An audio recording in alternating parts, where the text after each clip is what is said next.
रूस का T-90 दुनिया के सबसे आधुनिक और उन्नत टैंकों में गिना जाता है।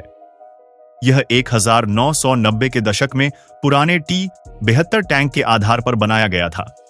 समय के साथ इसे कई बार अपग्रेड किया गया, जैसे T-90 और अब T-90 प्रोरिव मॉडल। यह टैंक लगभग 46 से 48 टन वजनी है, जिसमें एक 125 मिमी की स्मूथबोर तोप लगी है, जो दुश्मन के टैंकों, बंकरों और इमारतों को कुछ ही सेकंड में ध्वस्त कर सकती है। इसमें auto loader system, night vision, laser range finder और आधुनिक फायर कंट्रोल सिस्टम जैसी सुविधाएं हैं। इसके ऊपर लगी रिएक्टिव आर्मर इसे मिसाइलों और रॉकेट अटैक से भी बचाती है, और नई तकनीक सक्रिय सुरक्षा प्रणाली एक्टिव प्रोटेक्शन सिस्टम आने वाले खतरों को पहचानकर उन्हें हवा में ही नष्ट कर देती है। यानी T-90 कोई मामूली मशीन नहीं है, यह एक चलता फिरता किला है जो युद्ध के मैदान में रूस की ताकत दिखाता है। मगर सवाल यह है, क्या कोई एक टैंक पूरे अमेरिका को नष्ट कर सकता है? सीधा जवाब नहीं, कभी नहीं, क्योंकि टैंक का काम देशों को नष्ट करना नहीं होता, बल्कि जमीनी लड़ाई में फायदा दिलाना होता है। टैंक एक जमीनी हथियार है, इसका असर सीमित दायरे में होता है।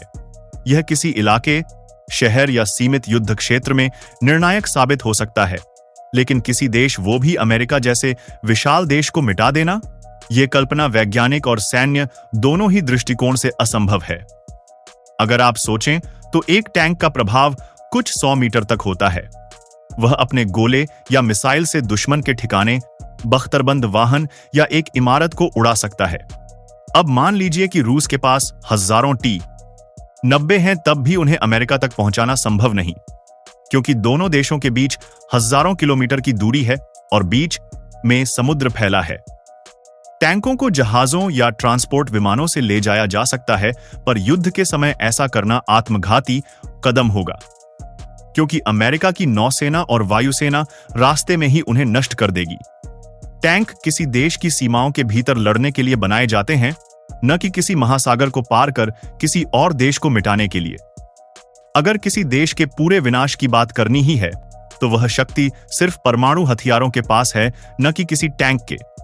अमेरिका, रूस, चीन जैसे देशों के पास ICBM इंटरकॉन्टिनेंटल बैलिस्टिक मिसाइल्स, परमाणु सक्षम पनडुब्बियां SLBM और बम वर्षक विमान हैं, जो एक झटके में हजारों किलोमीटर दूर तक हमला कर सकते हैं।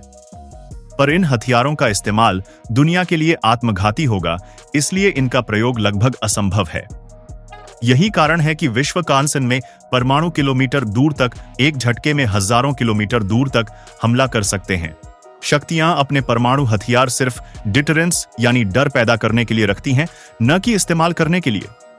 T-90 का असली कमाल क्षेत्रीय लड़ाइयों में दिखता है, जैसे रूस यूक्रेन युद्ध में देखा गया। यह टैंक सीमित क्षेत्र में बेहद प्रभावी साबित हुआ है, खासकर तब जब उसे पैदल सेना, ड्रोन और आर्टिलरी का सहयोग मिला हो। लेकिन आधुनिक युद्धों में एंटी टैंक मिसाइलें, ड्रोन अटैक और स्मार्ट हथियारों ने टैंकों के लिए खतरे बढ़ा दिए हैं। आज के युग में टैंक अजेय नहीं रहे, बल्कि उन्हें बचाने के लिए पूरे युद्ध तंत्र की जरूरत पड़ती है। रूस ने हाल के वर्षों में अपने टैंकों की संख्या बढ़ाने की कोशिश की है, लेकिन युद्ध में हुए नुकसान और आर्थिक दबावों ने इसे मुश्किल बना दिया है। माना जाता है कि रूस के पास अब भी हजारों T-90 और उनके पुराने मॉडल मौजूद हैं, लेकिन उत्पादन की रफ्तार और मरम्मत की चुनौती लगातार बनी हुई है। अमेरिका के पास सीधे टैंक की ताकत भले ही कम हो, पर उसकी वायुसेना, मिसाइल और तकनीकी बढ़त कहीं ज्यादा है। इसलिए केवल टैंकों के आधार पर कौन किसे हरा देगा तय नहीं होता। सोशल मीडिया पर किसी भी हथियार की ताकत को लेकर कई बार सनसनी फैलाना आसान होता है, पर सच्चाई इससे बहुत अलग होती है। एक वीडियो, एक पोस्ट या एक बयान देखकर अगर हम ये मान लें कि कोई टैंक पूरी दुनिया तबाह कर सकता है, तो हम असलियत से दूर जा रहे हैं। युद्ध विज्ञान हमेशा तथ्यों पर चलता है, भावनाओं पर नहीं।